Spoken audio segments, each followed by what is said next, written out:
বাঙালি খানায় সবাইকে স্বাগত জানাই। আজকে আমি রান্না করব মশলা বাসন্তী পোলাও।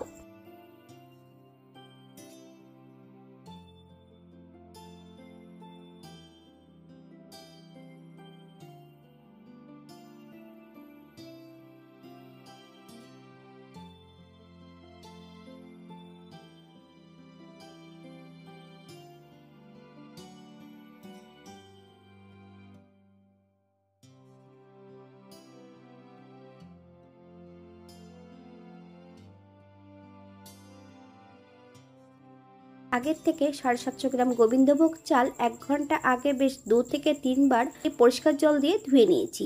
সম্পূর্ণ জলটা ঝরিয়ে রেখেছি। চালগুলো কিন্তু অমন ঝরঝরে হতে হবে, তাহলে ভাজার সময় কিন্তু কড়াইতে লেগে যাবে না। চালগুলো কিন্তু জলের মধ্যে ভিজিয়ে রেখে দেবেন, তাহলে কিন্তু চালগুলো মাঝখান থেকে ভেঙে যেতে পারে।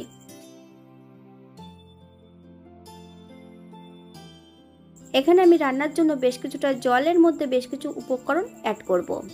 এখানে নিয়েছি একটা স্টার, নিয়েছি আমি 1 টুকরো জয়িত্রী, হাফ চামচ সাদা জিরে, হাফ চামচ সাদা জিরে, একটা তেজপাতা, দারচিনি, এলাচ, লং, হাফ চামচ ধনে।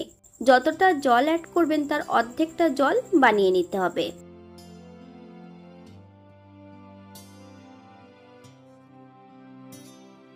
এটা এই পাশে ফুটতে থাক।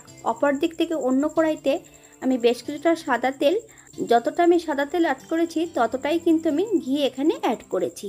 এখানে কিন্তু আমি ঘরের ঘি ব্যবহার করছি, তাই আমার ঘিয়ের রংটা কিন্তু একটু হলুদ টাইপের। হালকা করে ঘিটা যখন গরম হবে তখনই অ্যাড করব বেশ কিছুটা কাজু বাদাম। কাজু বাদামটা বেশ কিছু সময় ধরে ভেজে নিতে হবে, তবে কাজু বাদাম লালচে হওয়ার আগেই আমি অ্যাড করে দেবো বেশ কিছুটা কিশমিশ। কিশমিশ আর কাজু বাদাম বেশ ভালো করে ভেজে তুলে নিতে হবে একটা পাত্রে।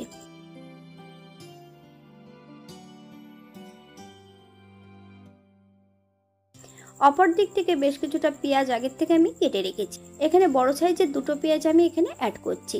আপনারা আপনাদের পছন্দ মতন পেঁয়াজটা অ্যাড করবেন। মিডিয়াম আঁচে বেশ কিছু সময় পেঁয়াজটা ভেজে নিতে হবে, তবে পেঁয়াজটা বেরেস্তার মতনই ভেজে নেব। আপনারা যদি চিনি পছন্দ করেন তাহলে বেরেস্তার মধ্যে আপনারা চিনিটা অ্যাড করতে পারেন।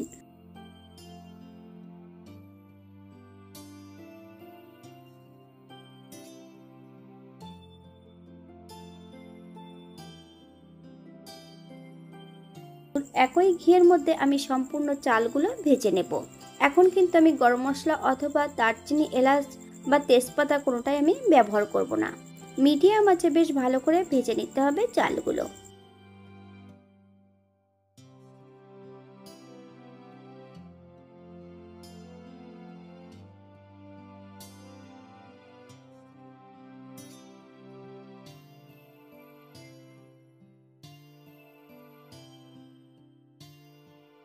এই পর্যায়ে অ্যাড করব বেশ কিছুটা বাটা মশলা। 1 চামচ আদা বাটা আর 1 চামচ শুকনো লঙ্কা আর ধনে জিরে একসঙ্গে বেটে নিয়েছি। আমি এখানে বড় চামচটা ব্যবহার করছি, আপনারা এর থেকে কম বেশি করে নিতে পারেন। চালের সঙ্গে বেশ ভালো করে মিশিয়ে দিতে হবে।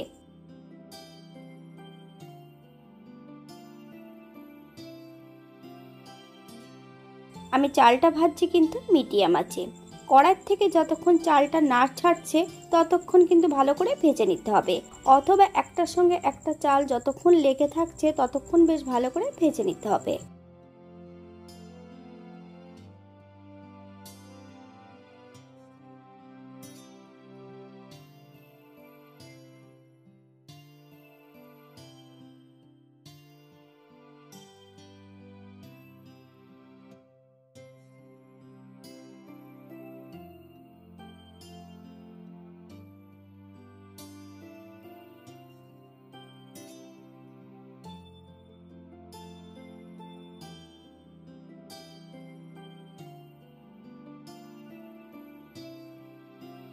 এই পর্যায়ে অ্যাড করব 1 চামচ লবণ। আপনার স্বাদ অনুসারে লবণটা অ্যাড করবেন।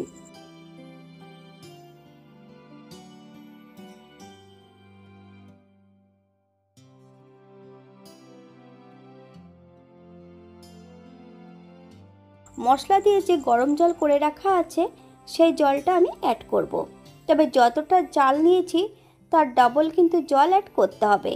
আমি অর্ধেকটা এখানে দুধ অ্যাড করছি আর অর্ধেকটা কিন্তু এই ফুটিয়ে রাখা জলটাই আমি অ্যাড করব। মিডিয়াম আঁচে বেশ কিছু সময় নেড়েচেড়ে মিশিয়ে নিতে হবে। এই পর্যায়ে আরও বেশ কিছুটা লবণ অ্যাড করব। আপনারা স্বাদ অনুসারে লবণটা অ্যাড করবেন। আপনারা একবার স্ক্রিনের দিকে ফলো করবেন।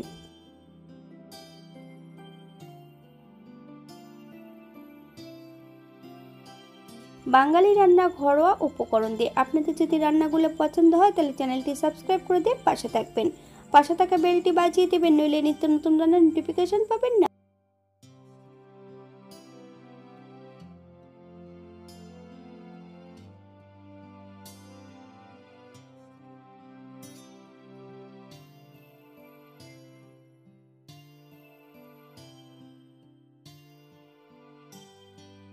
এই পর্যায়ে কিন্তু একদম লো ফ্লেমে আমি রান্না করব।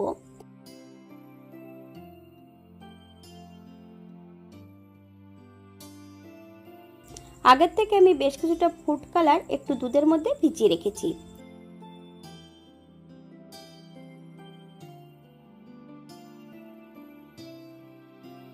চাল ফোটার মাঝপথে আমি এখানে 2 চামচ চিনি অ্যাড করব। আপনারা যদি পছন্দ করেন তাহলে পরিমাণে বাড়িয়ে দিতে পারেন।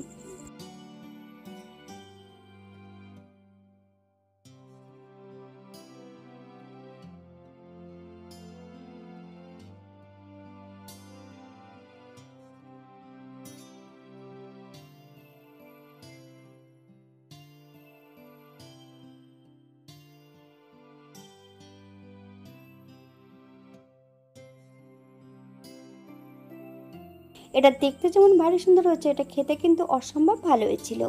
আপনারা বাড়িতে একবার একই পদ্ধতিতে বানিয়ে নেবেন। আমি যে যে উপকরণগুলো অ্যাড করেছি আপনারা এর থেকে কম বেশি করে নিতে পারেন।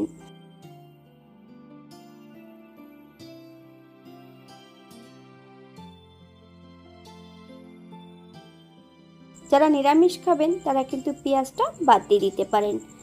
আমি কিন্তু এখানে চিনির মাত্রাটা কম রেখেছি। আপনারা যদি পছন্দ করেন তাহলে পরিমাণে বাড়িয়ে দেবেন। রান্নার শেষ পর্যায়ে বেশ কিছুটা ঘি অ্যাড করব। আপনারা যদি পছন্দ করেন তাহলে পরিমাণে বাড়িয়ে দিতে পারেন। আজকের ভিডিওটি এই পর্যন্ত। সবাই সুস্থ থাকবেন, ভালো থাকবেন। অন্যদিন নতুন রেসিপি নিয়ে আপনাদের সামনে আবার আমি হাজির হব। নতুন ও পুরনো সকল বন্ধুদের অসংখ্য ধন্যবাদ ভিডিওটি দেখার জন্য। হাতে যদি সময় থাকে তাহলে একটা লাইক, কমেন্ট, শেয়ার করবেন।